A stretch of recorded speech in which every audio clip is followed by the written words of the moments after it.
दोस्तों इस वीडियो के अंदर हम देखने वाले हैं कि एक्सेल के अंदर जो मैक्रोज होता है वो क्या होता है, उसका हम यूज कैसे करते हैं और ये कितना पावरफुल है। अगर हमें कोई भी इसके रिलेटेड अगर कोई टास्क करना है तो हम इसको आसानी से कैसे कर सकते हैं।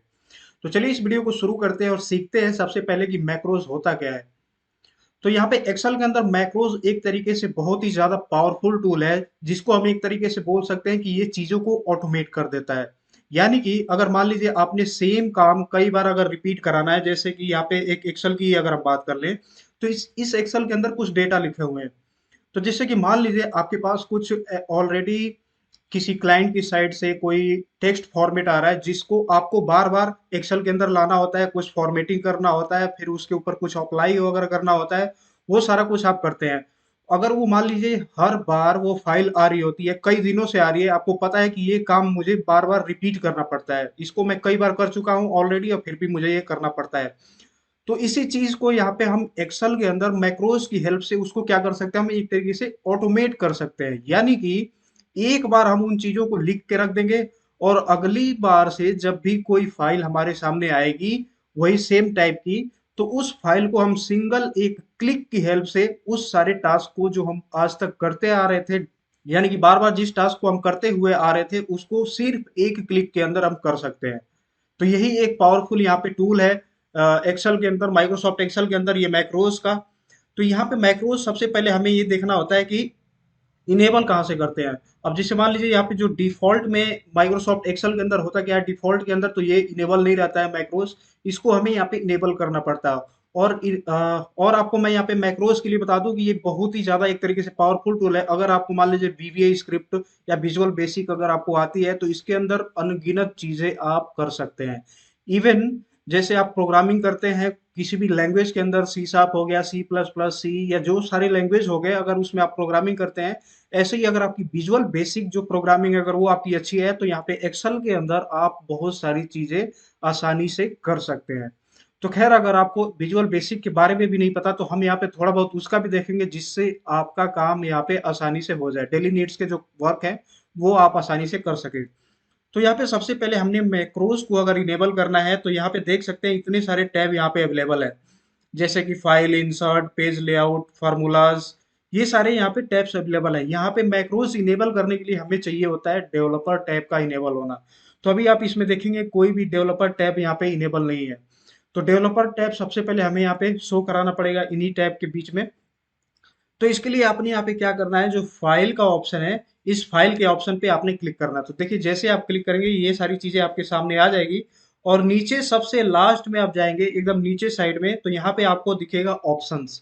इसी ऑप्शंस के अंदर हम बहुत सारी सेटिंग वगैरह करते हैं। तो जैसे मैं इस पे क्लिक कर देता हूँ ऑप्शंस पे, तो आपके सामने ये एक्सेल के जितने भी ऑप्शंस हैं जिसको आप कस्टमाइज कर सकते हैं, यानी कि किसको दिखाना है, किसको नहीं दिखाना है, कौन से ऑर्डर में दिखाना है, वो सारा कुछ आप यहाँ से एक्सेस कर सकते हैं। अब यहाँ पे लेफ्ट साइड में आप देखेंगे बहुत सारे ऑप्शन दिए हुए हैं, जिसमें आप देखेंगे एक ऑप्शन दिया हुआ है कस्टमाइज रिबन का। इस पे आपने क्लिक करना है। तो जैसे आप क्लिक करेंगे तो देखिए रिबन्स के अंदर, रिबन क्या होता है बेसिकली, ये जो पीछे आपको दिख रहा है ना, ये होम टैब के अंदर का ये पूरा रिबन है पीछे।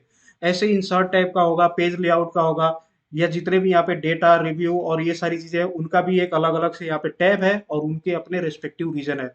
अगर आपको रीजन्स के बारे में नहीं पता है कि रीजन इसमें क्या होता है, साथ ही साथ इसके अंदर जो रिबन है वो क्या चीज होता है, तो ये सारा कुछ आप इसी प्लेलिस्ट की सीरीज में देख सकते हैं। आई थिंक 2 या 3 नंबर की वीडियोस आपको देखने को मिल जाएगी। बाकी मैं आई बटन के अंदर भी इसका लिंक मैं डाल दूंगा ताकि आपको क्लियर समझ में आ जाए कि यहाँ पे रिबन्स क्या होते हैं। तो खैर हम यहाँ पे इस टॉपिक पे वापस आते हैं। तो यहाँ पे आप कस्टमाइज रिबन पे क्लिक करेंगे तो सारे ऑप्शन यहाँ पे आपको देखने को मिल रहे हैं, जिसको आप कस्टमाइज कर सकते हैं। अब यहाँ पे देखेंगे आप राइट साइड में ये सारी चीजें आपको यहाँ पे टिक, कुछ टिक हुई पड़ी है, जिसमें आप देख सकते हैं ग्रीन टिक लगा हुआ है। इसका मतलब ये है कि ये ऑलरेडी इनेबल है। अब यहाँ पे आप नीचे देखेंगे एक ऑप्शन दिया हुआ है डेवलपर।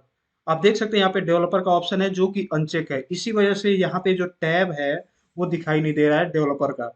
तो बाय डिफॉल्ट एक्सेल के अंदर ये ऑलरेडी ही डिसेबल ही रहता है, यानी कि इस पे क्लिक नहीं रहता है डिफॉल्ट। इसको हमें इनेबल करना होता है मैनुअली। तो सिंपल आपने इसको इनेबल करने के लिए क्या करना है, ये जो डेवलपर टैब है इसको आपने चेक कर देना है और उसके बाद से ओके पे प्रेस कर देना है। तो जैसे आप यहाँ पे ओके पे प्रेस करेंगे तो देखिए ये बहुत सारे टैबों में से डेवलपर टैब भी यहाँ पे इनेबल हो गया।